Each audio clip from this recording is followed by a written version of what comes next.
This is domestic coverage right here on Accolade News. We're starting with a focus on politics.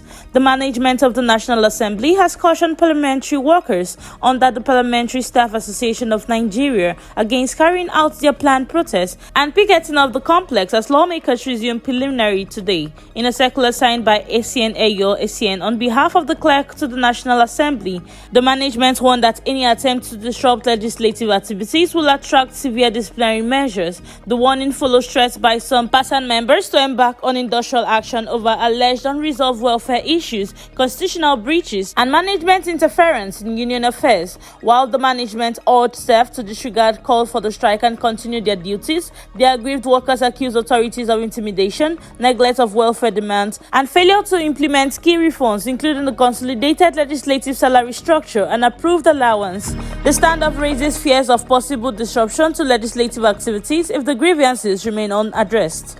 Still on politics, Minister of the Federal Capital Territory, Nyesom Wike, has credited President Bola Tinubu with creating thousands of jobs through ongoing road construction projects in Abuja. Speaking at the flag-off of the Mohammed Issa Road extension in Asokoro, Wike urged presidents to pay their taxes, stressing that infrastructure development depends on adequate resources. He also noted that some critics of the administration have begun to acknowledge its visible achievements, particularly in road and drainage construction across the city.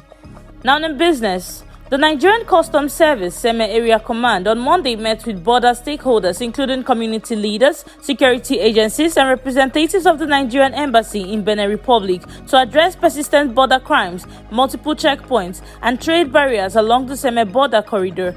Comptroller Wale Adenuga, who led the meeting, said the command was committed to restoring sanity on the route, reducing illegal checkpoints, and facilitating legitimate trade to strengthen the Lagos-Abidjan corridor. He warned that it will no longer be business as usual as the service moves to ban the use of unauthorized camp boys and collaborate with its Inspector General of Police and the National Security Advisor to ensure smooth cross-border operations.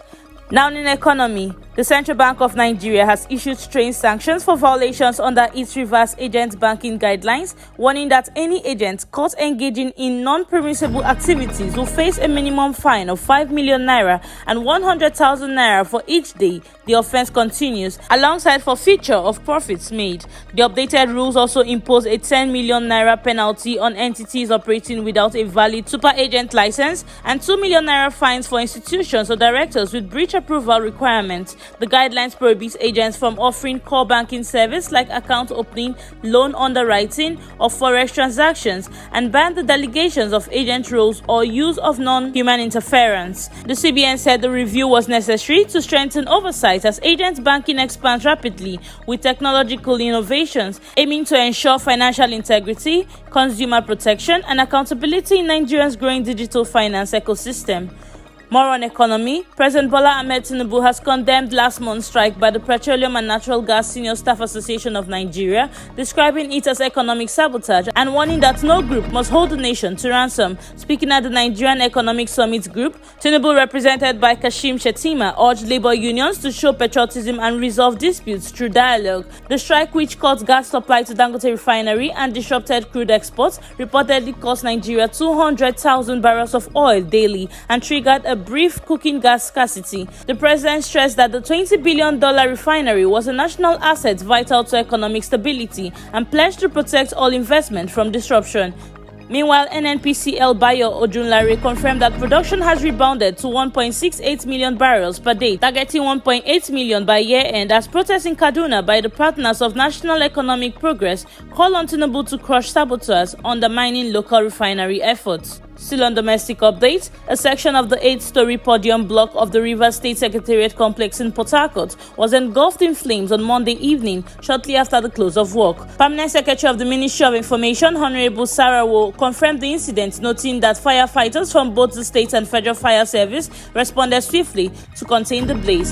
Head of the Rivers State Civil Service, Eyingi Brown, who addressed journalists at the scene, said there was no casualty. She explained that the fire broke out around 5 p.m. on the right wing of the building ground floor and was promptly tackled through a joint effort involving the Rivers State Fire Service, the Federal Fire Service, Renaissance, and the military. Eyewitnesses reported that the fire spread rapidly but was brought under control before it could cause extensive damage. Findings suggest that an electrical fault may have triggered the incident. Dr. Brown urged civil servants to always switch off electrical appliances before leaving their office to prevent future occurrences.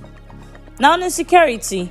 At least 17 passengers kidnapped 11 days ago along the Calabar-Oron waterways have regained their freedom, though it remains unclear if all the victims have been released. The adopted travelers, who were attacked on September 25th while aboard a Sea Express Limited commercial boat en route from Calabar to Oron, are currently receiving medical care at the government facility in Calabar. The hijacking, which involved about 30 passengers, has sparked widespread concern over rising insecurity on Nigeria's coastal transport routes. Now shifting focus to entertainment. Abuja and Lagos have been announced as host cities for the Motherland 2025, Nigeria's first global homecoming festival set for December. The festival aims to reconnect Nigeria with its diaspora through a celebration of music, fashion, sports, film, and food, alongside business forums promoting investment and collaborations. Organizers revealed the plan during the Nigerian Independence Day Parade in New York, where they distributed early access participants. The New York event formed part of Motherland's International Roadshow, which has toured Atlanta, the United Nations General Assembly, and will continue through Washington, D.C. and London. Co-founder Chidinma Nwankwo said the festival seeks to create lasting bridges between Nigerians at home and abroad, highlighting the nation's creativity, innovations, and cultural pride. That is the domestic news updates. For now, on to Accolade News. To stay with us for more domestic updates and development, I am Blessing Bassi.